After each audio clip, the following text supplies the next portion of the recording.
There's an interesting thing I came across.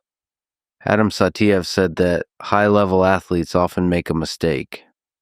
And what they do wrong is that when they feel fear, they tend to ignore it. He believes that you have to confront that fear and overcome it. Yes, psychologists talk about how to work through those thoughts when they arise. You know, when fear comes up and you feel it, that's absolutely normal. It's what the Almighty put in us. People get scared, people get cold, people feel pain, people get hungry.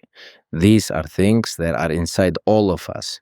The real question is how you deal with them, how you overcome them within yourself. 100% you can't ignore it and you must work through it. You have to answer the questions. Why did this happen? Could I do it this way instead? And this comes only with experience, only with experience. And the more you compete, the more you train and the more you face it. Some people actually try to avoid that moment, but the more you face it, the better and better you'll become each time. It's the same with athletes. They get nervous. That's what we call the jitters, right? At first, whenever someone competes, they get the jitters. But when you keep competing over and over again, you gradually learn how to channel those nerves in the right direction. Then it gets easier for you. And in order to get there, you have to compete. And what is competition?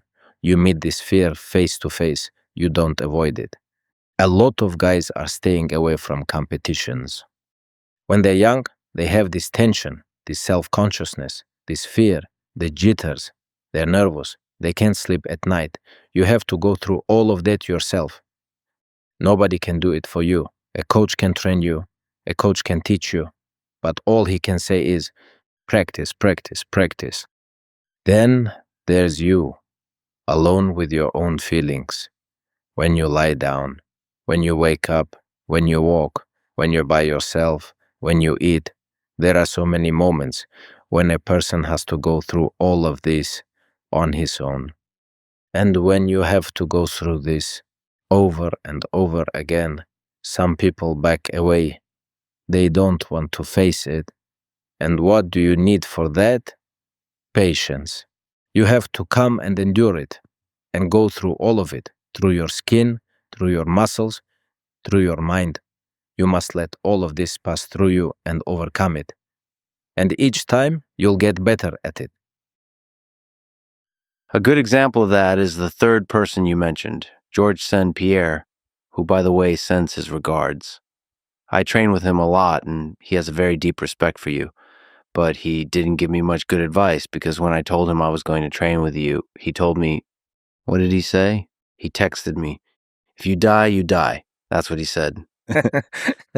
Good advice. He's a wise man.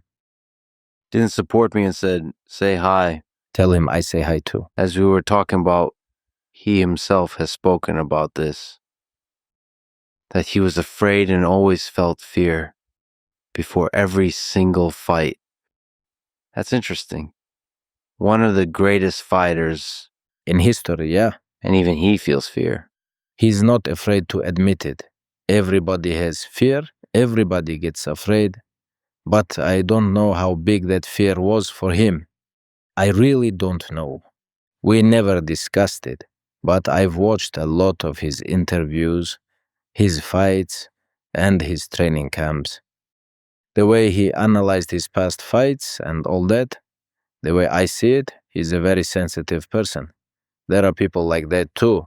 Some guys take all of this very lightly, like, okay, we fight tomorrow. We'll see who my opponent is and how he shows up, right?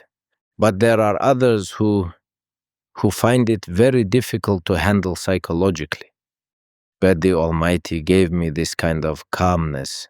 Sometimes I'd get to the arena and they bring you in 4 hours before the fight. They have to weigh you. They have to do doping control and they have to tape you up. There are so many athletic commission procedures.